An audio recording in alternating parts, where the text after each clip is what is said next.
Republican Congressman Jason Chaffetz just back from a tour of the Arizona-Mexico border, and he saw more than just drug busts. What does he think is the worst thing he saw at the border? Congressman Chaffetz joins us. Nice to see you, sir. Hey, thanks, Greta. Okay, so having looked at the border, what stands out in your mind? What did you see?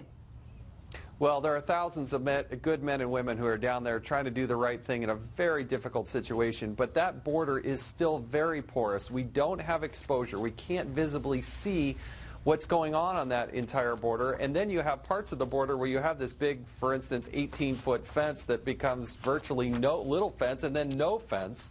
You don't have to go very far out of town to find easy access across the border. And then you just see thousands of people coming across the border and taking advantage of the system. What are they taking advantage of in terms of the system? Well, you know, one of the things I saw were these little kids. It was down at the Naco Elementary School at 2:15. School lets out. These are elementary age kids. And what you do is you watch them walk 2 blocks to the border. There's no adult in sight. There's no adult supervision.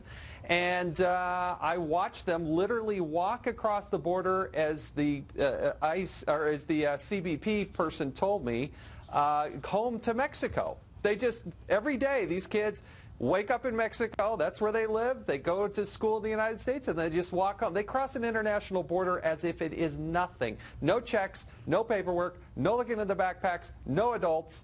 That is but one little example of taking advantage of U.S. taxpayer dollars, and there are thousands of these things happening all across the border. It's just unbelievable.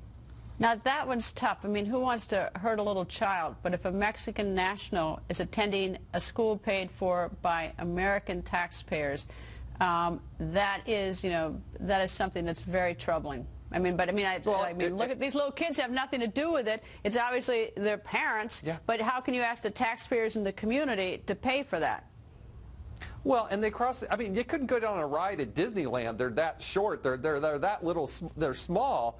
What happens if something happens to them at school?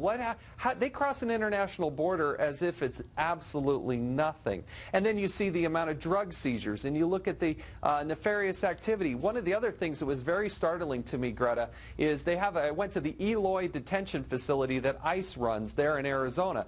1,500 inmates. 900 of them were what they call OTMs, or other than Mexicans. So let's not pretend that this is just a problem with Mexico and you got some people that are just trying to get their kids to go to school. 900 of the 1,500 detained are other than Mexicans. When I was there, they had detained 9 Romanians. I went into the library, the detention facility. There was a group of Chinese nationals there. They're using this porous border to pour into the United States. Is that facility a regional facility, meaning that yes, that they pick up people coming across that particular border? It's not like they're taking people coming from the Canadian border and they're just housing them there. Of these 900 of the 1,500, these are nationals coming across the U.S.-Mexican border? Well, they were probably detained by an ICE officer and could be in a variety of different areas.